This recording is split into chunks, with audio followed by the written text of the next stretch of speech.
ሰላም ጤና ይስጥልኝ የሐሴት ስፖርት ቤተሰቦች የሰዓቱን አጫጭር ስፖርታዊ መረጃዎችን ይዤ ቀርብ ያለው አብራችሁ ይቆዩ።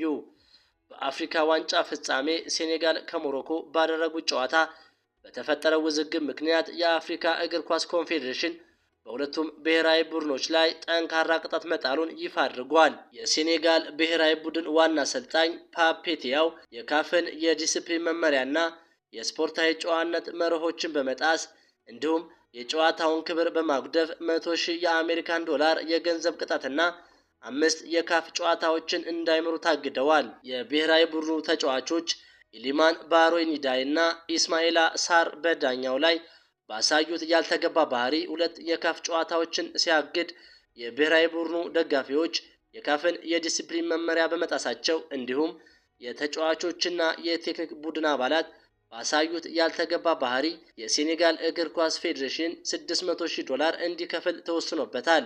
ካፍ በሞሮኮ ብሔራዊ ቡድንም ቅጣት ሲያስተላልፍ አምበሉ አሽራፍ ሐኪሚ ስፖርታዊ ጨዋነት የጎደለው ባህሪ በማሳየቱ 2 የካፍ ጨዋታዎችን ሲታገድ፣ ኢስማኤል ሳባሪ በተመሳሳይ ጥፋት የ100,000 ዶላር ቅጣትና 3 ጨዋታዎችን ታግዷል።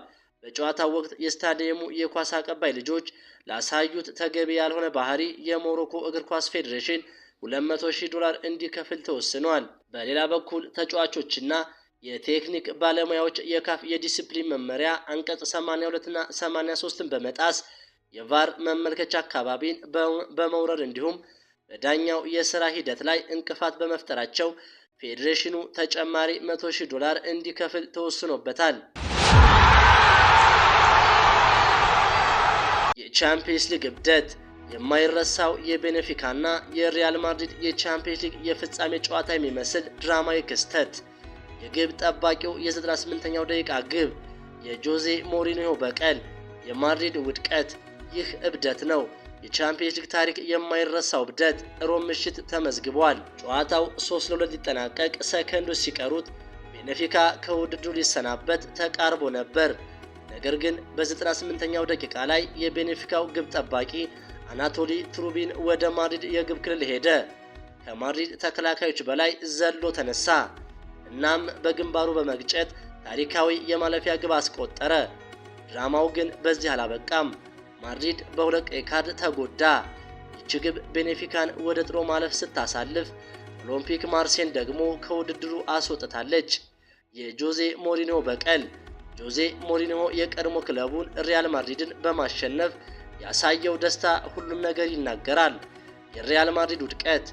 ሪያል ማድሪድ በዚህ ሽንፈትና በሌላ ጨዋታ ውጤት ምክንያት ከቶፕ 8 ውጭ በመሆን ወደ 9ኛ ደረጃ ወረደ። ነገሩ ተቋጨ፣ አለቀ። ጆዜ አሳዩ።